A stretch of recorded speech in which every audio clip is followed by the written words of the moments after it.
Shalom dan selamat pagi, kita bersama lagi dalam audio Renungan Santapan Firman Tuhan 29 Agustus 2022.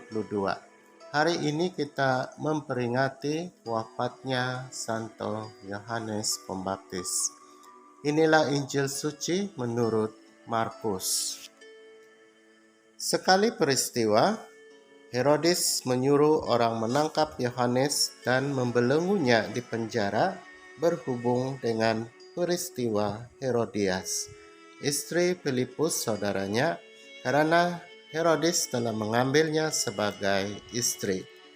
Karena Yohanes pernah menegur Herodes, "Tidak halal engkau mengambil istri saudaramu."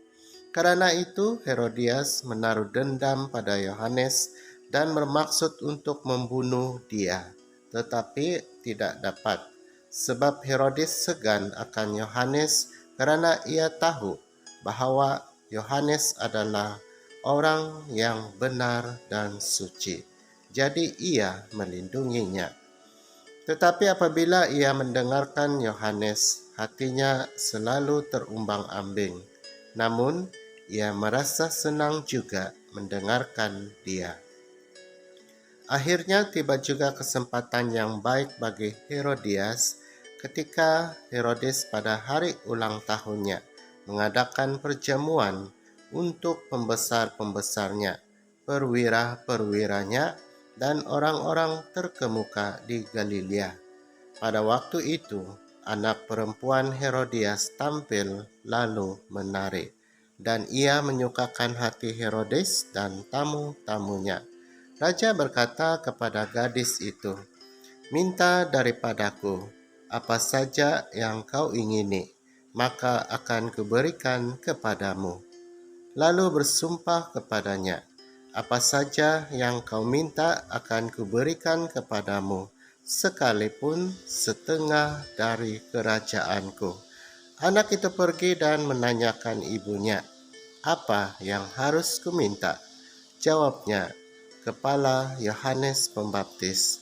Maka cepat-cepat ia pergi kepada raja dan memintanya, "Aku mau supaya sekarang juga engkau berikan kepadaku kepala Yohanes Pembaptis di sebuah talam."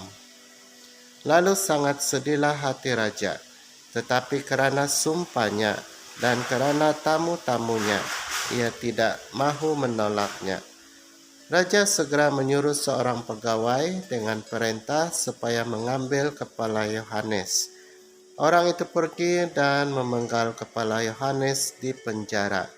Ia membawa kepala itu di sebuah talam dan memberikannya kepada gadis itu, dan gadis itu memberikannya pula kepada ibunya. Injil Tuhan, terpujilah Kristus. Saudara-saudari, terjebak perkataan sendiri merupakan sebuah pengalaman yang sangat tidak menyenangkan. Nah, ini pernah dialami oleh seorang raja bernama Herodes. Herodes mempunyai saudara kandung bernama Filipus, dan Filipus mempunyai seorang istri bernama Herodias. Namun Herodes mengambil istri saudara kandungnya sendiri. Lalu tindakan yang berdosa ini ditegur keras oleh seorang nabi yang bernama Yohanes Pembaptis. Herodias menaruh dendam dan mencari cara untuk membunuh Yohanes Pembaptis. Sedangkan Herodes sendiri, dia sendiri bingung dengan hatinya. Dia terumbang-ambing.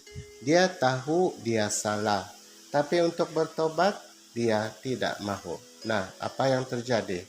Suatu ketika, pada hari ulang tahunnya, Herodes mengadakan sebuah pesta dan anak perempuan Herodias menari-nari, dan itu menyenangkan hati Herodes di depan tetamunya. Herodes berkata di depan semua tamu, "Kamu meminta apa? Sekalipun setengah kerajaan kamu minta, akan kuberikan kepadamu." Tanpa berhati-hati, Herodes berkata demikian. Lalu anak ini datang kepada ibunya dan berkata, "Apa yang harus kuminta?" Karena raja bertanya demikian. Lalu ini kesempatan yang baik buat Herodias. Mintalah kepala Yohanes Pembaptis dihidangkan dalam sebuah talam. Apa artinya? Ini kesempatan yang baik buat Herodias membunuh Yohanes Pembaptis, seorang nabi Tuhan. Nah, mengetahui hal ini, sebenarnya Herodes itu sedih. Ayat 26 berkata, sangat sedihlah hati raja, tetapi karena sumpahnya dan karena tetamunya, ia tidak mahu menolaknya. Dia terjebak pada perkataannya sendiri. Saudara-saudari sekalian, peristiwa ini seharusnya mengingatkan kepada kita semua bahwa sebelum kita berkata-kata, sebelum kita menyampaikan sesuatu, maka kita harus berpikir secara matang, pertimbangkan dengan teliti supaya jangan sampai apa yang kita sampaikan itu menjebak diri kita sendiri.